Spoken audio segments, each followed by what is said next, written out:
Everyone loves these lemon loaves from Starbucks. Like, my friends are like, oh my God, this is the best lemon loaf I ever had. And I'm like, excuse me, pretty sure I've made lemon loaf for you before, like standing right here. So I decided to stop by Starbucks, try one of these out, and then recreate a copycat recipe for you guys to enjoy at home.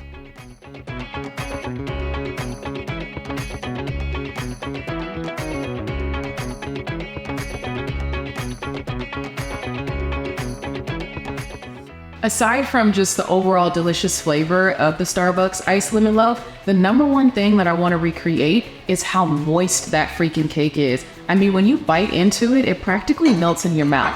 So I'm starting off with half a cup of vegetable oil and 1 cup of granulated sugar, and I'm just going to whisk that together with my electric mixer until everything is really well incorporated.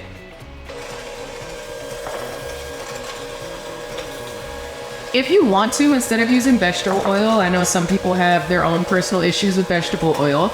I actually like to bake with it. You could use softened butter instead. You will still get that moist deliciousness. It's just sometimes you forget to put the butter out. It's not soft enough. And so if that ever happens to you, just go with a neutral oil like a vegetable oil. You'll still get the delicious, moist texture and flavor that you would from working with butter. It's just that some people believe the butter is a little more health conscious. So my oil and sugar is really well combined. The next thing I'm gonna do is just go ahead and add in 1 egg at a time. I laugh because last time I tried to do this, all of the eggs accidentally fell into the bowl. So just be careful while you're doing it.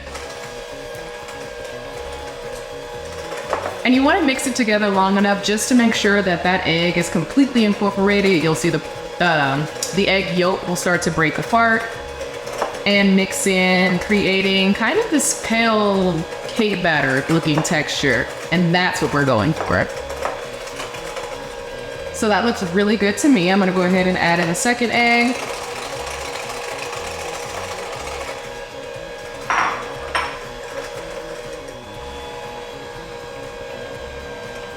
And last but not least, I'm gonna go ahead and add in that third egg.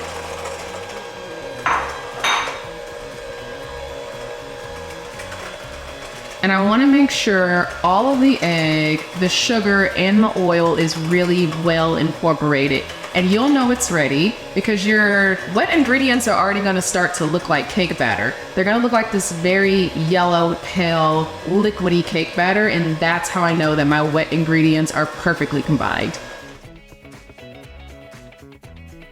And of course, what would a lemon cake be without some actual lemon, right? So I have about 1/4 cup of lemon juice here that I'm gonna add to the wet batter. And I'm also gonna zest some of the skin from the lemon, and I'm gonna stop when I hit that white flesh. A lot of people don't know when to stop zesting. You don't want that bitter white flesh in there. You literally just want that gorgeous yellow outer part of your lemon. And you can always stop to check your lemon to make sure you haven't gone too far. And don't worry, we're gonna make good use of these lemons. We're not just using the zest. We're actually gonna use this fresh lemon juice to make that gorgeous, thick, white lemon icing that you find on Starbucks lemon loaf.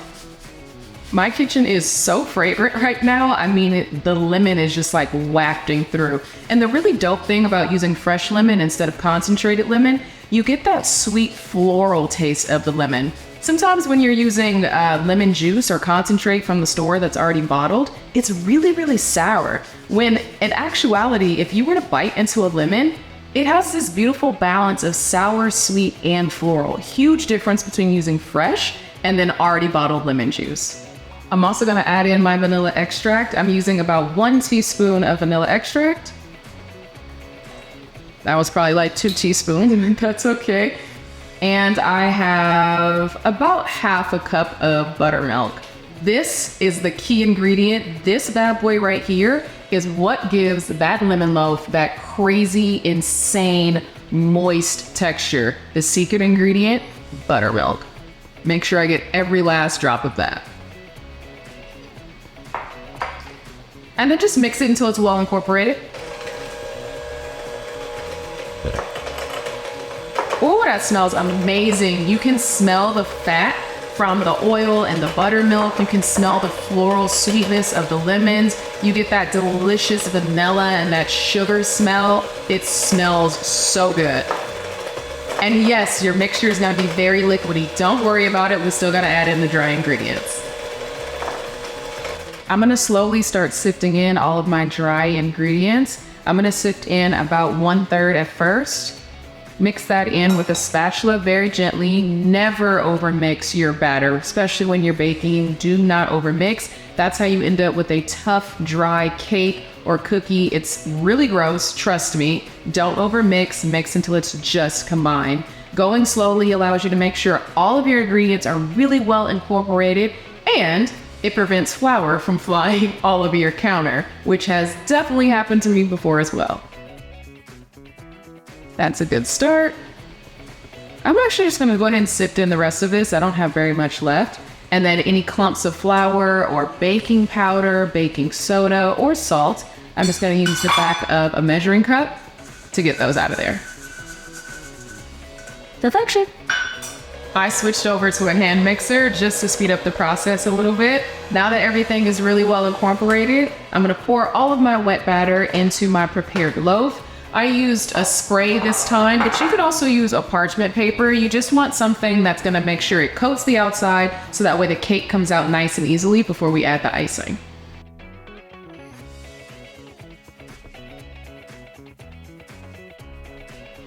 I don't know why pouring batter is like my favorite part in baking.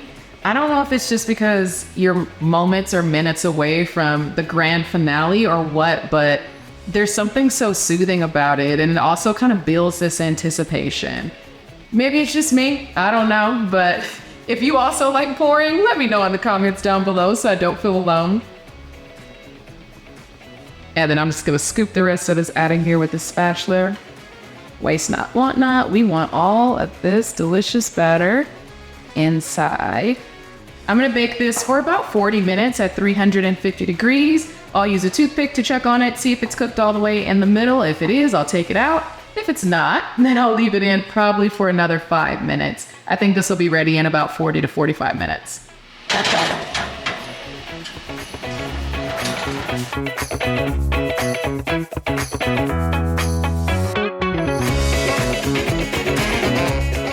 The last step is adding on this delicious lemon icing. I added some lemon zest to give it a SimplieGolden twist. I also wanted to balance out the flavor of all of that powdered sugar, just making sure that floral lemoniness really popped.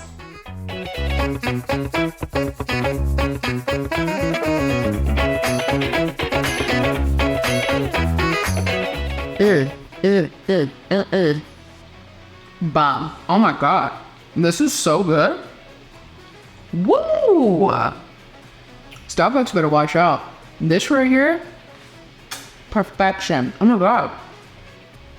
Seriously, you have to try this. It's amazing. Nailed it. Bye guys.